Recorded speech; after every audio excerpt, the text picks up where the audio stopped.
أعلن الناشط السياسي نصر الله رفاعي عن تأسيس حملة كمل جميلك لدعم ترشيح وزير الدفاع عبد الفتاح السيسي لرئاسة الجمهورية.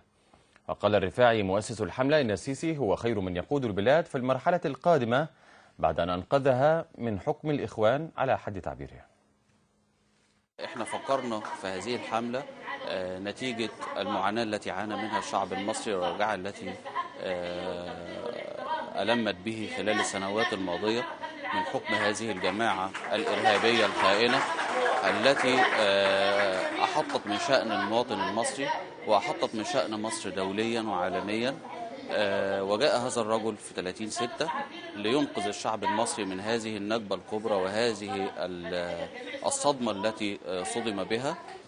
لذلك نحن نرى كمؤسسين لحملة كمل جميلك أن الفريق عبد الفتاح السيسي هو خير من سيقود البلاد في المرحلة القادمة بإذن الله، ولا مجال لمقولة حكم العسكر، لأن الخلفية العسكرية للرئيس المصري تزيده قوة وتزيده جرأة وتزيده شجاعة، ويستطيع أن يقود هذا البلد ويقود هذا الوطن إلى خير إن شاء الله.